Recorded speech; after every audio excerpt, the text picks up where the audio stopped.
Uma boa noite, queridos amigos, queridos irmãos do Centro Espírita Eurípides Barçanufo e de todas as casas espíritas, né?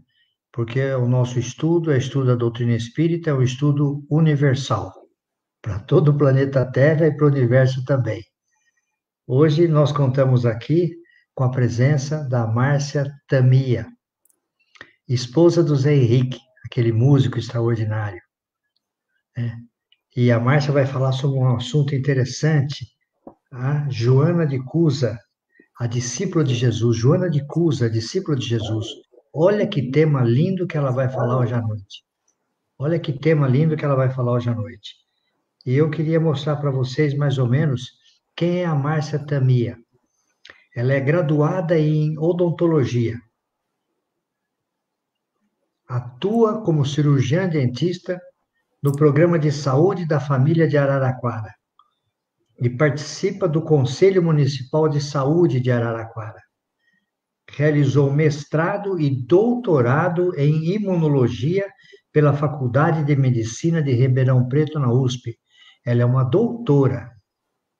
Frequenta a Sociedade Beneficente Obreiros do Bem, ali da Rua Itália, onde participou de estudos doutrinários e cursos de introdução à doutrina espírita e prática mediúnica, participando atualmente na coordenação do curso de Estudos e Educação Mediúnica. E, além disso, ela atua como colaboradora do músico e compositor Zé Henrique Martiniano. Esse colosso Zé Henrique Martiniano, um artista extraordinário que nós admiramos muito e mora no nosso coração.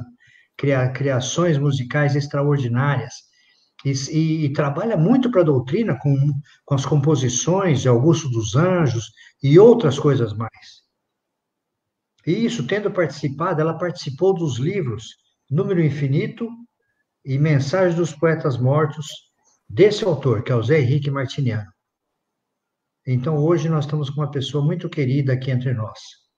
Eu não quero tomar o tempo dela, porque o tempo é curto, então eu só vou fazer já a nossa prece inicial para passar a palavra para ela, para não tomar muito tempo dela. Mas, Márcia, nós ficamos muito felizes por você ter aceito o nosso convite, viu? Obrigada a você. Eu vou convidar o Zé Henrique, tá? Tá bom, O Zé. tá bom. Depois a próxima vai ser ele. Tá bom. Então, vamos fazer a nossa palestra, a nossa prece inicial. Certo. Querido Mestre Jesus, nós agradecemos por essa oportunidade extraordinária que estamos recebendo nesta noite, de conhecermos a respeito de Joana de Cusa, a discípula de Jesus, que a Márcia Tamia vai nos trazer na noite de hoje esses ensinamentos extraordinários de Joana de Cusa. Que ela seja muito inspirada, seja protegida, e que todos os ensinamentos que ela nos trouxer fiquem gravados em nossos corações, e que os exemplos da grande Joana de Cusa também fiquem conosco por toda a nossa vida, porque os nossos conhecimentos são para ser aplicados na nossa existência, na nossa vida diária. E ajuda-nos, Senhor, para que sejamos vigilantes e para que possamos aplicar todos os conhecimentos recebidos. Muito obrigado, Senhor, pela oportunidade desta noite. Que assim seja. Bom, estou curioso para saber sobre Joana de Cusa, então com a palavra, Márcia Tamia. Márcia, um bom trabalho para você, fique à vontade, viu? Obrigada, Ariovaldo. Boa noite. Então, hoje a gente vai falar um pouquinho sobre uma mulher, né, que participa tanto do Evangelho e também é importante no Espiritismo, no movimento espírita. E a gente sabe que existem várias mulheres, né, que são participantes, são vultos importantes no movimento espírita e que muitas vezes a gente conhece por nome, mas assim a gente não conhece muito bem a história, né? Assim como a Meimei, né? A Sheila, né? A irmã Sheila, né? Que foi uma enfermeira alemã. E várias outras. A gente às vezes sabe os nomes, mas não conhece muito bem a história. E essa mulher que a gente vai falar hoje, ela é uma dessas mulheres do Evangelho. E no Evangelho ela é citada 2 vezes. No Evangelho de Lucas, na primeira vez que ela é citada como uma mulher que acompanhava Jesus juntamente com Maria Madalena, com a mãe dele, Maria, né? E também por Susana. Então, eles só fazem essa referência a Joana de Cusa. Depois, lá no capítulo 24, depois que Jesus já foi crucificado, e ele é retirado da cruz, apenas enrolado num lençol, né? E colocado naquela tumba que foi cedida pelo José de Arimateia, a Joana é citada de novo como uma das mulheres que foi até o sepulcro, né? Ela, juntamente com a Maria Madalena, com a Maria, mãe de Jesus, né? Elas preparam aqueles bálsamos, aqueles aromas, para preparar o corpo de Jesus, né? E quando elas chegam lá, o corpo não está.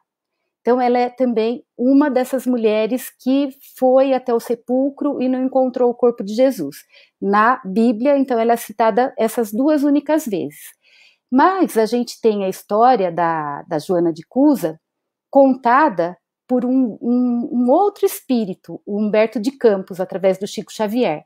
E essa história está contada no livro A Boa Nova, né, que eu usei como referência, né, o livro A Boa Nova, do Chico Xavier, era pelo espírito Humberto de Campos. Bom, nesse livro, né, Humberto de Campos, logo no prefácio, ele fala que ele chama os fatos que ocorrem aí como os folclores do céu, né, que são os feitos heróicos e abençoados, que são referências nos planos espirituais. Porque tudo que acontece com a gente, né, no nosso processo evolutivo, ele fica devidamente arquivado para a nossa pesquisa. Mas essa pesquisa só pode ser feita por um espírito, que no caso foi Humberto de Campos que fez a pesquisa sobre esses espíritos, né? E coletou as informações daquela época que eles viveram naquela encarnação junto a Jesus. Então ele traz uma história assim, como se fosse um complemento do Evangelho, né? Então, assim, no mundo espiritual, ele resgata essas histórias de alguns espíritos, como da Joana de Ângeles, da Maria Madalena, né? Do Zaqueu e de vários outros, né? E então, as informações que a gente tem aqui são, a maior parte delas, pelo livro Boa Nova. Outro livro que eu usei foi esse, que é Joana e Jesus, né? É um livro de entrevistas do César Braga Said, que ele fez com o Divaldo Pereira Franco. E esse livro vem nos esclarecer várias coisas que, só com a leitura do Boa Nova, às vezes deixavam a gente um pouco assim, por que está acontecendo isso? Mas o Divaldo vem esclarecer as coisas que ficaram em dúvida para a gente. Então, é um ótimo livro também, aconselho a leitura dele também. Então, vamos falar então da Joana de Cusa. Quem que era essa mulher, essa Joana de Cusa? Ela era uma mulher da alta sociedade lá de Cafarnaum, né?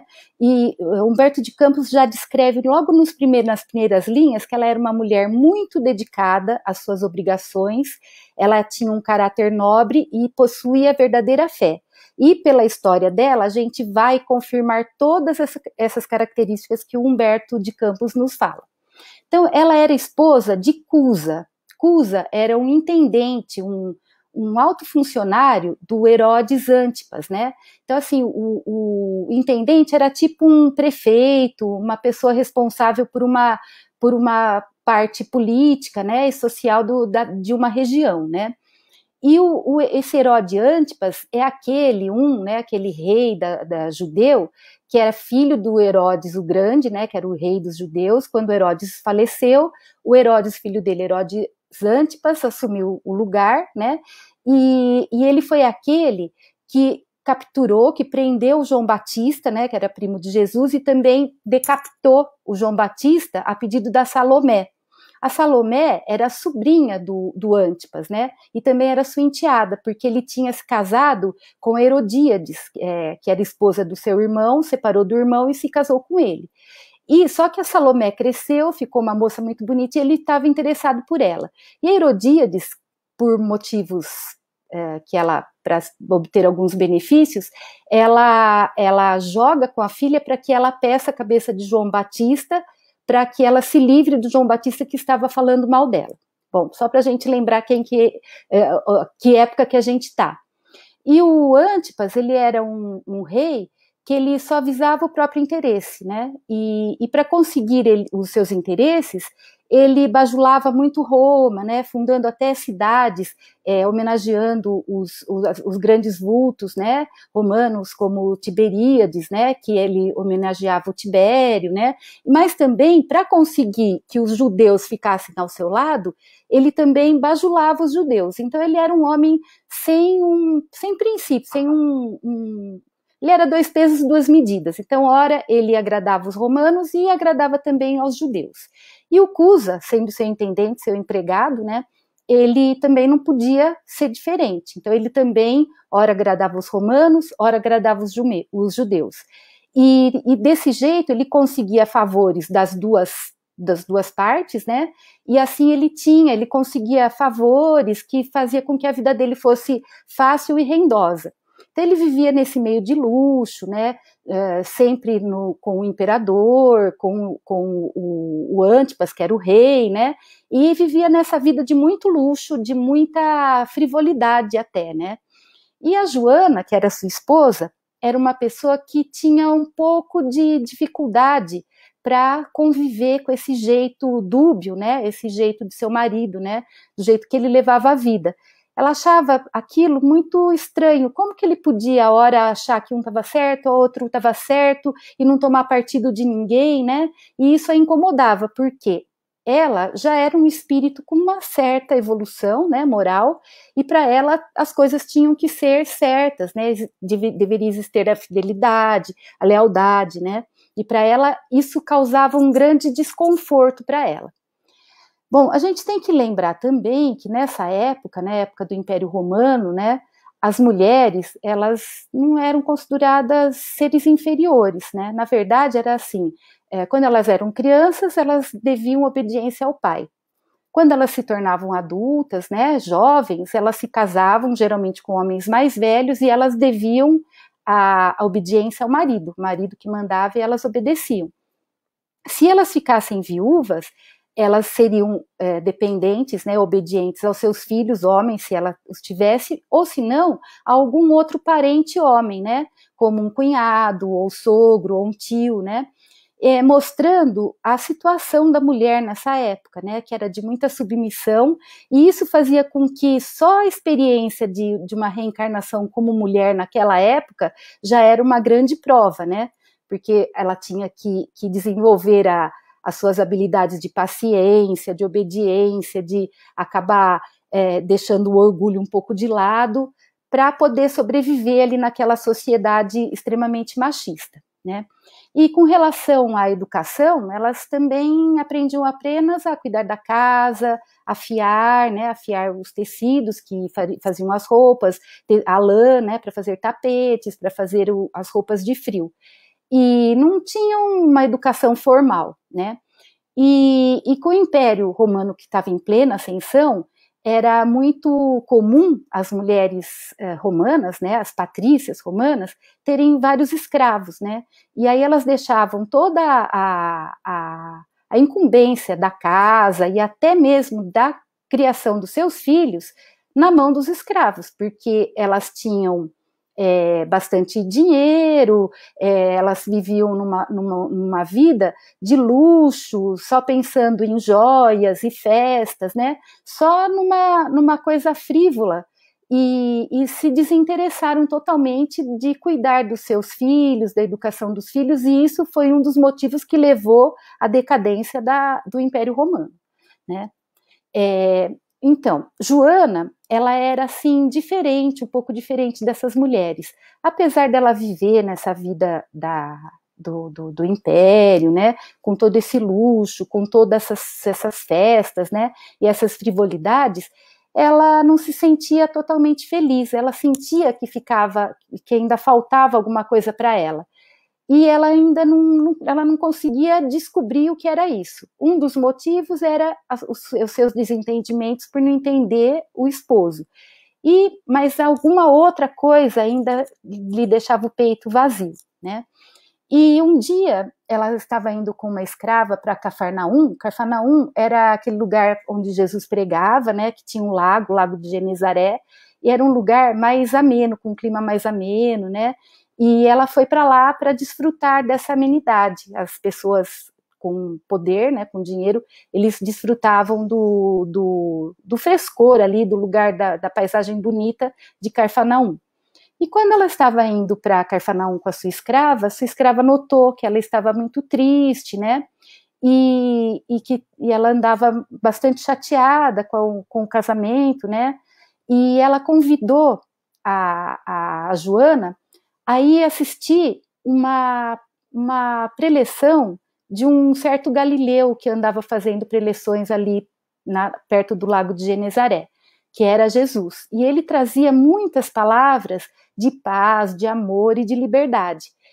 E a Joana, mesmo não entendendo totalmente a língua que Jesus falava, ela foi junto com a escrava para ouvir os ensinamentos de Jesus, e a escrava foi traduzindo, né, para ela as coisas que Jesus estava falando, mas mais importante do que isso, ela sentiu no coração toda a mensagem que Jesus trazia, né? E após aquele primeiro encontro com Jesus, Joana nunca mais foi a mesma. Ela mudou completamente. E ela ficou como muitos de nós, acho que ficamos quando a gente teve contato com a doutrina espírita, né? A gente fica tão animado de ver às vezes uma palestra que a gente assiste, né? E a gente pensa que aquilo foi feito para nós, que é uma palavra que foi feita para nós. E a gente fica tão impressionado, tão entusiasmado com aquilo, que a gente quer que todo mundo que a gente conhece também conheça aquilo que está nos fazendo tão bem, né? E a Joana ficou nesse estado, ela ficou tão feliz, né? Que ela queria continuar desfrutando dessas palestras de Jesus, né? Mas ela, como era uma pessoa muito correta, muito leal ao marido, ela sentia que tinha que contar para ele, e quem sabe ele também se entusiasmasse em ir junto com ela para assistir as palestras, né? Então ela contou para o marido sobre Jesus, sobre os ensinamentos de Jesus, tudo que ela tinha presenciado. E o Cusa, ele ficou bastante enciumado, né, dela estar falando com todo aquele entusiasmo de um outro homem, né, mas ele falou, não, tudo bem, pode frequentar o lago, pode ir lá ouvir suas palestras, suas reuniões, mas seja discreta, né, não fique, vá mais com uma roupa mais discreta, tudo, e pode ir. E ele, assim, percebeu que aquilo podia até dar uma acalmada nos conflitos conjugais que eles estavam tendo, né? Apesar dele não acreditar em nada daquilo, achava aquilo tudo uma grande bobagem, uma grande perda de tempo. E, assim, a Joana de Cusa, ela começou a frequentar as palestras de Jesus, onde ele estava pregando, ela ia, né, e começou também a ajudar, porque ela era uma mulher de posses, e quando ela tinha algum dinheiro, alguma coisa, ela ajudava, porque Jesus e seus apóstolos, eles precisavam de recursos também, né, para poder viajar para outros lugares, para comer, para tudo que para viver, né, recursos materiais. E ela, assim como Susana, que era uma outra mulher também da alta sociedade, elas eram mulheres que elas davam esse apoio também material para Jesus, né, para Jesus e para os seus apóstolos, né. Mas assim, o marido ela continuou brigando com o marido, e agora, assim, com maior divergência ainda, porque ele não aceitava os ensinamentos de Jesus, achava aquilo tudo muito, muito bobo, né? E isso deixava ela cada dia mais triste. Até que um dia ela já estava bastante cansada daquela situação que ela estava vivendo, e ela vai procurar Jesus para conversar, para ter uma conversa com ele particular, né, para contar todos os seus anseios, todos os seus sofrimentos. E ela vai até a casa de Simão Pedro, onde Jesus está hospedado, e chega lá, ela conta tudo o que está acontecendo com ela, com o marido que não entendia a doutrina e tinha muito ciúme, e até assim não tolerava esse assunto em casa, e fora a sua conduta, né, de ora estar favorecendo os judeus, ora favorecendo os romanos, e para aquilo, simplesmente porque aquilo era um jeito fácil dele ganhar dinheiro e enriquecer cada vez mais, né, além do prestígio que ele tinha. E aí ela contou para Jesus tudo isso, os seus desgostos no ambiente doméstico, as amarguras, tudo. E ela fala para Jesus que ela está muito cansada de tudo aquilo e que ela tem até a intenção de abandonar essa vida, né, que para ela é uma vida vazia, uma vida que não estava trazendo nenhuma felicidade a ela, abandonar tudo aquilo e se juntar a Jesus e aos seus discípulos, porque não eram só homens que acompanhavam Jesus, né, era Jesus, os discípulos e uma multidão junto, e várias mulheres acompanhavam também, né, e ela estava disposta a abandonar tudo para seguir o mestre, né, os passos do mestre, não se importando em perder o luxo, toda a riqueza que ela tinha, o conforto que ela tinha. O que importava era aquilo que ela estava sentindo no coração. E Jesus ouviu tudo que ela tinha para dizer, né, com muita paciência, com os olhos bastante compreensivos, né, e aí ele olhou para Maria Madalena, para Joana de Cusa, e disse: Joana, só há um Deus, que é o nosso Pai, e só existe uma fé para as nossas relações de amor. Então, quando ele fala isso, o que ele está nos lembrando? Está lembrando do monoteísmo, né, que foi lá pelo Abraão, né, que foi o primeiro que transformou, que trouxe a ideia do monoteísmo para o povo judeu, né. Então, ele relembra Joana sobre isso, só há um Deus, e ele é o nosso Pai, né. E aí ele ainda relembra a ela: todos os templos da terra são de pedra. Eu venho em nome do meu Pai abrir o templo da fé viva no coração dos homens. Então, assim, tudo o que era feito em nome de religiões, né, os costumes, eram rituais apenas, que às vezes até tinham perdido sentido com o tempo, né? Era apenas repetições de coisas, de costumes que já vinham há muito tempo. E ele já dizia a ela que ele estava vindo para trazer a fé viva para dentro dos corações. Então ele está transferindo, né, a igreja, o reino dos céus lá de fora para dentro do próprio homem, né, para dentro do peito do próprio homem. E ele diz a ela que ela deve agradecer a Deus, né, ao Pai, por haver julgado digna de um bom trabalho, né, desde agora, porque ela já estava preparada, com o seu coração preparado, para ajudar a causa, a ajudar a aceitar o evangelho, a aceitar a fé dentro do coração, o reino de Deus dentro do coração. E aí ele fala para ela: teu esposo não te compreende, ele não te considera, ele não é sensível com os seus ansejos, mas um dia ele ainda há de te compreender, né? Ele é leviano, é indiferente, ama-o mesmo assim. Aí ele fala uma coisa muito importante, que aí ele fala assim, que ela não estaria ligada a ele se não houvesse para isso uma razão justa, né? E aí ele lembra, né, o que a gente chama dessa relação, né, de resgate de débitos passados, né? Então, provavelmente, Joana estava ali naquela encarnação, como ela ainda não era um espírito perfeito, ela cometeu vários erros no passado, e ali ele estava resgatando alguns dos seus erros junto com aquele marido difícil, né, aquele marido complicado que era o Cusa, né. E a gente vê no nosso lar, né, do André Luiz, no capítulo 20, a dona Laura, que é a mãe do Lísias, né, ela fala sobre casamento, e ela fala, né, nesse capítulo, que na fase evolutiva, né, que a gente está aqui na Terra, existem muito poucas uniões, né, de casamento que são feitas entre almas irmãs, almas afins, né? A esmagadora, até ela usa esse termo, esmagadora porcentagem de ligações são ligações de resgate, né? Então, ela fala assim, o maior número de casais humanos é constituído de verdadeiros forçados, sob algemas. Então, ela tinha que compreender que era necessário ela passar por aquilo, que ela tinha débitos com aquele marido a serem resgatados, e ela tinha que passar por isso. E ele lembra mais uma coisa, ele fala que ela servindo o marido, né, a família, aquela situação que ela assumiu, o compromisso que ela assumiu com aquele marido, com aquela família, né, com dedicação, ela vai estar cumprindo a vontade de Deus. Então ele coloca ali para ela que amar também nossos entes queridos, nossos filhos, né, nossos pais, nossos maridos, né, nossos familiares, também é um jeito de servir a Deus, né? A gente não precisa largar tudo para poder servir a Deus. Então a gente pode, no nosso ambiente doméstico, no nosso ambiente de trabalho, a gente pode também dar exemplo, né, do nosso serviço ao Evangelho, né? Então, desse jeito, ele mostra a Joana um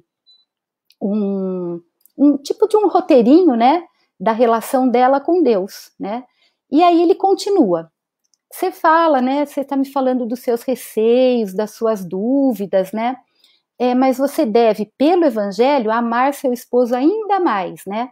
Porque os sãos não precisam de médico. Então, o marido dela era uma pessoa como se fosse um enfermo, que necessitava da força, né, da sua ajuda espiritual para conseguir transpor os obstáculos que ele tinha. E, além disso, não podemos colher, Jesus fala para ela, não podemos colher uvas nos abrolhos, quer dizer, não dá para colher uva num espinheiro, né?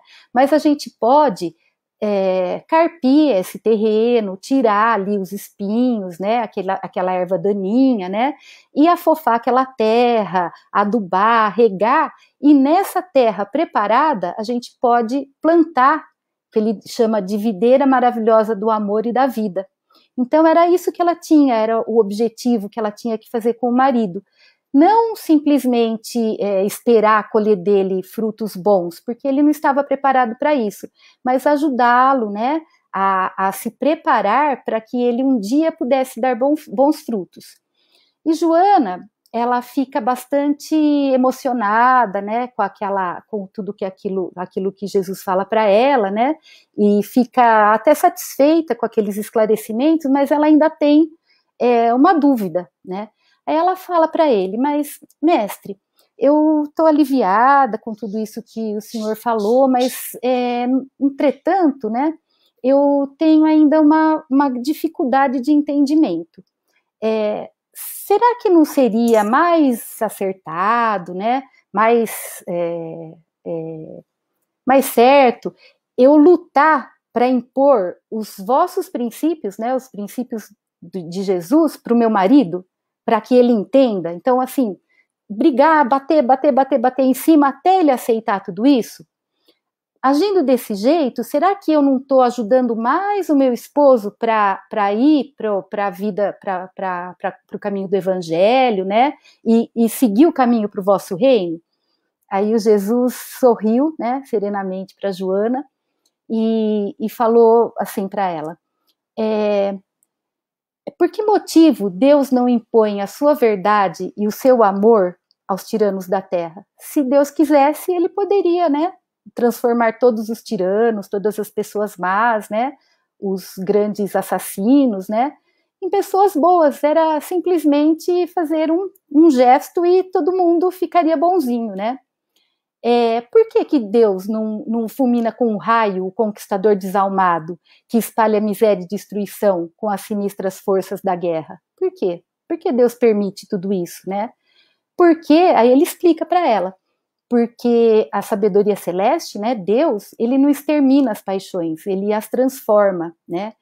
Ele não quer que os seus filhos sejam reformados, ele quer esclarecer esses filhos no momento oportuno para que os próprios filhos cheguem à conclusão de um caminho melhor. Então, assim, olha o respeito de Deus pelo livre-arbítrio do homem, né? Então, assim, às vezes um bandido, vamos imaginar um hacker, né, na atualidade, ele usa os seus conhecimentos, é uma pessoa extremamente inteligente, né, tem bastante conhecimento de informática e usa esse seu conhecimento, toda essa sua paixão, vamos dizer, para fazer coisas ruins, né? Mas talvez chegue uma hora, um dia, que aconteça alguma coisa que ele mude totalmente e passe a usar toda essa sua energia para fazer o bem, né? Como a gente tem, assim, vários casos de hackers que acabam se tornando funcionários de grandes empresas para impedir que os hackers ataquem as nossas contas cibernéticas, né? Então, Jesus lembra a Joana que o apostolado do Evangelho é de colaboração entre o céu e também os homens, né? É colaboração, não é uma imposição, né? Então ele diz a Joana: ser fiel a Deus, amando o seu companheiro do mundo, como se ele fosse seu filho, porque com os filhos a gente não tem tanta paciência, a gente não ensina eles a andar, a falar, a gente amamenta, troca fralda, acorda à noite, né? Quantas vezes eles choram à noite, a gente tem uma noite mal dormida, né? E a gente faz tudo isso com muito amor, né? Com todo o coração que a gente tem, né? E ele fala para Joana tratar o esposo como se fosse o seu filho, né? Como se fosse um filho. Então, assim, uma criança, uma alma ainda infantil, que ainda não atingiu a maturidade. E ele dá mais um conselho para ela: não fica discutindo o tempo todo por uma coisa que não seja razoável, né? Então, assim, ele dá o exemplo: Deus não fica brigando com as criaturas o tempo todo, ele trabalha em silêncio, né, por toda a criação, não precisa ficar brigando e por uma coisa que não vai ter o resultado que você quer. Aí ele fala: vai, esforça-se no silêncio, né, silêncio, e quando você tiver que falar alguma coisa, esclarecer, fala com doçura, né, com calma, com doçura, sem perder, lógico, dependendo da situação, a energia, né? Se uma coisa é certa, você pode falar com doçura, mas de uma forma enérgica, né? Então ele dá esses conselhos a Joana e diz a ela: volta ao lar e ama o teu companheiro como material divino que o céu colocou nas tuas mãos para que tales uma obra de vida, sabedoria e amor. Então, assim, aquele marido problemático era ali um material divino para que ela pudesse evoluir, né, da sua evolução, né? E a Joana, depois de todas essas explicações de Jesus, ela se sentiu aliviada, ela aceitou tudo aquilo que ele falou, e Jesus olhou para ela de um jeito bastante carinhoso e disse, né: vai, filha, sê fiel, né? E assim ela foi, e desse dia em diante, ela começou a levar sua vida conforme Jesus tinha lhe dado aquele roteirinho, né? Então ela começou a falar a tratar o marido, ela procurava não ver os defeitos dele, ela procurava ver o seu lado bom e ressaltar essas coisas boas que ele tinha, né? Não sempre assim procurando agradá-lo, né? E sempre tentando ver suas boas características e suas boas ações. Depois de um pouco de tempo, ela teve um filhinho, né? E com esse filhinho, ela veio a se desdobrar em amor mais ainda com essa criança, né? E além disso, ela continuava, né, ajudando Jesus, ouvindo as pregações de Jesus, auxiliando os sofredores, ajudando Jesus com recursos financeiros também, né? E dedicando-se cada vez mais ao seu marido complicado, né? Ao filho, ao lar, e ela também nos conta no próprio livro A Boa Nova, Humberto de Campos também nos conta que no capítulo 18, que ele fala para Pedro o seguinte, que a Joana de Cusa, ela, além de fazer todas essas benesses, né, e levar a vida com tanto amor, com tanta alegria, ela também cuidava da educação das suas servas, né? E aí Jesus fala para Pedro que vai reclamar com ele, né, que algumas coisas lá. Então ele fala assim: já pensastes que se a tua esposa cuida das plantas da tua horta, Joana de Cusa educa suas servas? A qual das duas cabe responsabilidade maior?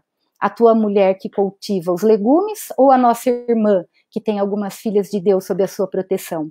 Quem poderá garantir que Joana terá essa responsabilidade por toda a vida? No mundo, há grandes generais que, apesar das suas vitórias, passam também pelas duras experiências de seus soldados. Assim, Pedro, precisamos considerar em definitivo que somos filhos e servos de Deus, antes de qualquer outro título convencional dentro da vida humana. Então, assim, Jesus aqui está nos ensinando que todas as funções, né, todas as profissões, vamos dizer, que existem, todas são dignas e todas são necessárias, né? E aí, o que acontece? Joana, então, continua com essa força, cada dia desenvolvendo mais essa força interior, né? E o tempo vai passando, e o Cusa, que está lá em cima, né, está lá fazendo todas as coisas para o Herodes, de repente cai em desgraça, começa a sofrer perseguições políticas, né, e aí ele perde o seu posto, né, que ele estava acostumado com aquele posto, com aquela posição, e além de perder o seu posto, ele tem confiscado seus bens, e eles ficam assim na miséria. E o Cusa não se conforma com tudo isso, porque ele estava com a vaidade ferida também, né? E por estar aí, e o ódio cada vez vai alimentando cada vez mais aquela vaidade, aquele orgulho ferido, né? E com isso ele vai adoecendo até que ele acaba falecendo, e a Joana se vê viúva, com um filhinho para criar. E como que ela vai fazer sem dinheiro, sem nada? Aí que ela faz? Ela fala: vou trabalhar para poder ter sustento meu e do meu filho. E aí ela vai procurar emprego na casa que eram suas amigas patrícias, e elas acham aquilo um horror. Fala para ela: não, para que você vai fazer isso? Você poderia arranjar um outro meio, né? E ela fala: não, Jesus também trabalhou, Jesus também teve um trabalho. E aí ela foi, por anos, ela trabalhou com muita alegria, com muita sinceridade, né? Ela esqueceu toda aquela vida de nobreza material que ela tinha e foi se dedicar aos filhos das outras mães, aos lares das outras mulheres, né? E ela se ocupava com os afazeres domésticos e desse jeito ela foi criando seu filho, né? Então aí ela mostra, né? Ela está provando quão nobre era seu caráter, né? Que apesar de se ver nessa situação, ela não abandonou o marido na situação difícil que ele enfrentou, e a hora que ela se viu sem recursos, ela não sentiu vergonha de se tornar uma serva, né, na casa das amigas que eram suas amigas da época da riqueza, né. Aí ela continuou nessa vida, né, e se tornou uma cristã. Nessa época, Jesus já tinha sido crucificado, já tinha sido toda aquela parte, né, dela ir lá no sepulcro, tudo, né, e passaram-se muitos anos e ela frequentava as catacumbas onde os cristãos nessa época se reuniam, né, e no ano mais ou menos de 68, né, nos diz Humberto de Campos, que o cristianismo sofria uma grande perseguição, principalmente por Nero, né, a Joana e o filho, né, que na época era jovem, já era grande, eles foram capturados numa dessas catacumbas e foram levados para o circo de Roma, né, e lá eles foram atados a postes, tiveram as roupas todas encharcadas com líquido inflamável, e aí o povo e também os algozes que trabalhavam ali naquele circo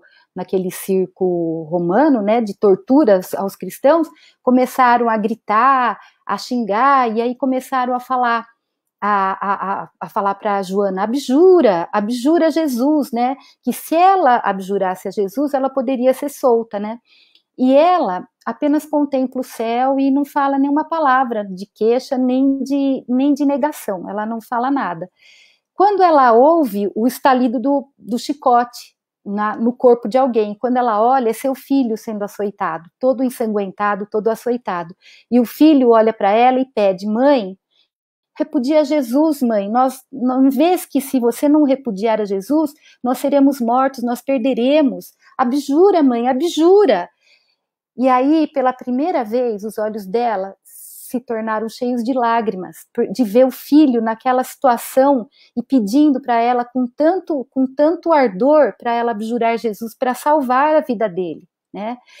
E aquilo eram como espadas, né? Como espadas de angústia dentro no seu coração. E ele continuava, abjura, mãe, abjura, né? E naquilo ela começa a lembrar do lugar da época que ela tinha um lar, né? Que o filho era pequeno, com toda a felicidade que ela teve naquela vida doméstica, né? Mesmo com o marido difícil, tanto os momentos que ela teve com seu esposo, né? Tudo que ela passou quando ele perdeu tudo, e depois tudo que ela passou também na viuvez, tendo que trabalhar, né? Toda a necessidade que ela passou, e diante daquilo, né? Todo aquele filme passando na cabeça dela, ela lembrou de quem? Ela lembrou de Maria, né? Maria, mãe de Jesus, que também fora mãe, e que também testemunhou seu filho ser ali crucificado. E, no entanto, ela se conformou aos desígnios divinos, né? Ela não se desesperou, ela não fez escândalo, ela não fez nada, ela simplesmente aceitou, né? E quando ela recorda tudo isso, ela recorda também que Jesus tinha sido crucificado, mas ele era inocente, né? Ainda por cima era inocente, né? Então, aí nesse turbilhão de pensamentos, ela volta a ouvir a voz do mestre, né? Lá na casa de Pedro, vai, filha, ser fiel. E aí ela desenvolve uma força assim sobre-humana e fala, né, para o filho todo ensanguentado e pedindo para ela abjurar de Jesus. Ela fala: cala-te, filho, cala-te. Jesus era puro e não desdenhou o sacrifício. Agora é a nossa hora de darmos nosso testemunho, né? É a nossa hora dolorosa. E acima de todas as coisas, felicidades transitórias que nós já tivemos no mundo, nós precisamos ser fiel a Deus. Nós precisamos dar nosso testemunho. A esse tempo, né, nessa confusão toda, o povo lá todo aplaudindo, gritando, e os verdugos, né, os homens, né, executores, eles começaram a acender as fogueiras, né, porque o Nero gostava de ver a cidade Roma iluminada com tochas humanas, né, com cristãos, né, tochas de cristão. E ele começa a incendiar todos e coloca fogo no poste onde a Joana está atada, né, e aí ela começa a ser queimada, né. E ela olha, simplesmente ela olha para todo aquele povo que não entende, né, aquele sacrifício. O que custava ela abjurar, né, Cristo e se salvar? Mas não, por quê, né? Ninguém entendia por que era aquilo. E ainda um dos algozes, todos assim, gritando, xingando, né, um deles fala assim para ela: teu Cristo só soube te ensinar a morrer? Ainda tirando um sarro dela, né? E a discípula, a Joana, ela olha para ele e fala assim: não apenas a morrer, mas também a te amar.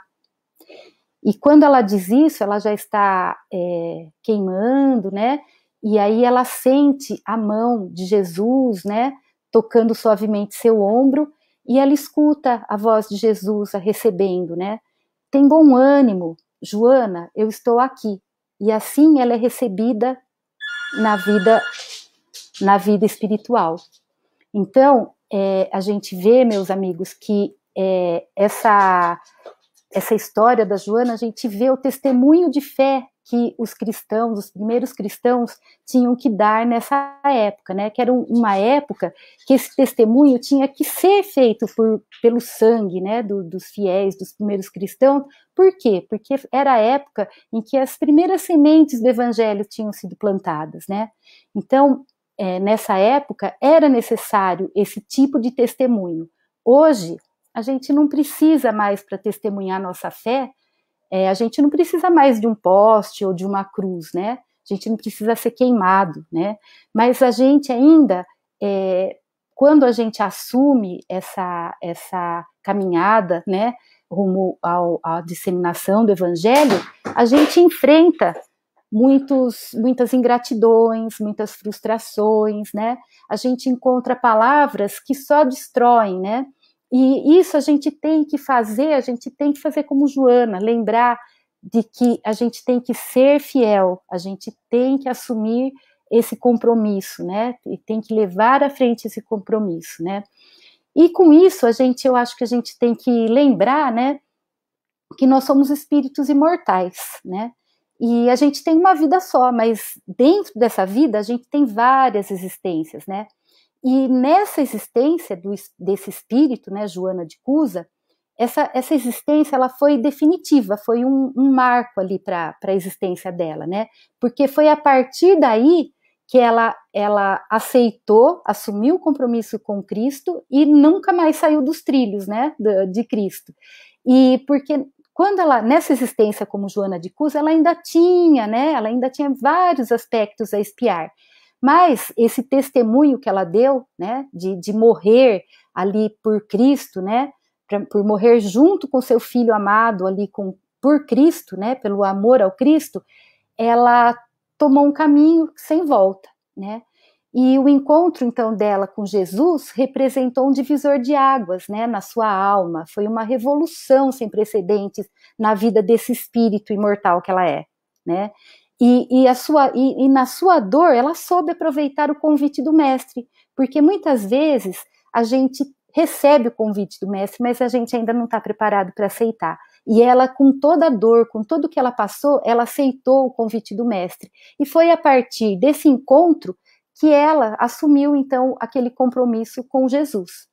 E ela seguiu evoluindo, né, através dos anos, né, e foi passando por várias outras encarnações, e hoje a gente tem a notícia, né, por Divaldo Pereira Franco, que o espírito Joana de Cusa foi uma das encarnações de Joana de Ângeles, que é seu espírito protetor, né, a sua benfeitora espiritual, né, de Divaldo Franco. E ele nos conta isso em várias ocasiões, né, e nesse livro do César Braga Said, ele conta que uma vez que ele foi a Roma, ele passeou no lugar e viu um poste, e o espírito de Joana de Ângeles lhe contou toda a história, que aquela encarnação de Joana de Cusa tinha sido o marco divisório da sua dedicação ao Evangelho. E também nós temos, por Divaldo Franco, conhecimento que a Joana de Cusa, né, e depois agora como Joana de Ângeles, ela participou também no livro Evangelho segundo o Espiritismo, né, do Allan Kardec, com uma mensagem que ela assinou como Espírito Amigo, né, e assim eu vou terminar essa minha apresentação deixando uma mensagem, né, que é a mensagem do Espírito Amigo no Evangelho segundo o Espiritismo, né, que se chama A Paciência. E a gente vê, assim, nesse texto, dá para ver certinho a tudo que a Joana de Cusa passou, né? Então vamos lá. A dor é uma bênção que Deus envia a seus eleitos. Então não se aflijam quando sofrerem. Antes, contemplem a Deus onipotente que marcou vocês pela dor neste mundo para a glória do céu. Sejam pacientes. A paciência também é uma caridade, e vocês devem praticar a lei de caridade ensinada pelo Cristo, o enviado de Deus. A caridade que consiste na esmola dada aos pobres é a mais fácil de todas. A caridade, outra há, porém, muito mais penosa e, consequentemente, muito mais meritória. A de perdoarmos aos que Deus colocou em nosso caminho para serem instrumentos do nosso sofrer e para porem nossa paciência à prova. A vida é difícil, eu sei bem. Compõe-se de 1000 futilidades, que são outras tantas picadas de alfinetes, mas acabam por ferir. Contudo, se nos concentrarmos nos deveres que nos são impostos, nas consolações e compensações que, por outro lado, recebemos, reconheceremos que as bênçãos são muito mais numerosas do que as dores. O fardo parece menos pesado quando se olha para o alto do que quando se curva a cabeça para a terra. Coragem, amigos. Vocês têm no Cristo o seu modelo. Ele sofreu mais do que qualquer um de vocês e nada tinha do que penitenciar. Ao passo que vocês têm que espiar o passado e de se fortalecer para o futuro.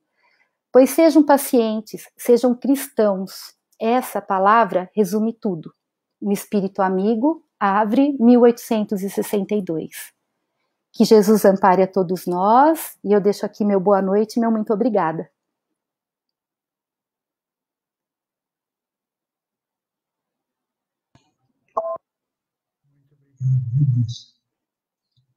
Que história emocionante da vida de Joana de Cusa, Pois que é. sabemos que é Joana de Ângeles, que deixamos esses exemplos extraordinários da vida dela, que isso aí seja um exemplo para a nossa vida. Sim. Que a gente possa ver no comportamento da Joana de Cusa o comportamento que nós devemos ter diante dos momentos difíceis da nossa vida. Então, Márcia, muito obrigado pelos ensinamentos que você nos trouxe.